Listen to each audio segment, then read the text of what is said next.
Hello friends, मी अदिती मोरे. आज मी झटपट अशी डाळ खिचडी केली होती. तर कशी त्याची रेसिपी आहे तुम्ही पुढेप्रमाणे बघू शकता. तर सगळ्यात आधी स्वच्छ मुगाची डाळ आणि तांदूळ स्वच्छ धुवून घ्यायचं आहे. त्याच्यामध्ये मी 2 ते 3 ग्लास पाणी ॲड केलेलं आहे. एकच वाटी घेतलेले आहे तांदूळ. त्याच्यानंतर 2 हिरव्या मिरच्या, टमॅटो, कांदा ॲड करायचं आणि थोडंसं जिरं आणि मीठ घ्यायचं आहे. आणि हे सगळं एकत्र करून आपल्याला कुकरला फटाफट 4 शिट्या काढून घ्यायच्या.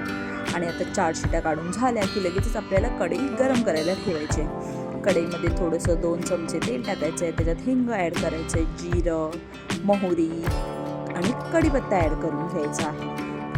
आणि त्याच्यानंतर आपल्याला लसूण ॲड करायचे आहे. लसूण ॲड केल्यानंतर मस्त अशी फोडणी तडतडल्यानंतर लगेचच आपल्याला 1 चमचा हळद, त्याच्यानंतर थोडासा तिखा लाल मसाला आणि थोडंसं काश्मीरी मिरची पावडर म्हणजे चवीसाठी, म्हणजे तिखट नाही होत हे अजिबात. एकच बघितलं ना केवढासा टीस्पून आहे, त्याच्यामुळे तेवढंच घालायचं आणि हे मिक्स करायचे.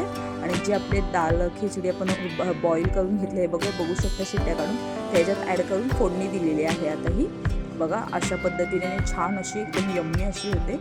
आणि वरती ह्याच्यात थोडंसं 2 चमचे तूप घालून घ्यायचं आहे. ते मिक्स करायचं. बघा अशी मऊस अशी छान अशी खिचडी झालेली आहे. मुलंही आवडीने खातात आणि तोंडाला चवही येते. त्याच्याबरोबर लोणचं आणि थोडं आता कोथिंबीरवर गार्निशिंगसाठी कोथिंबीर ॲड करायची आहे. कोथिंबीर ॲड करून झाल्यानंतर आपली खिचडी खायला तयार आहे.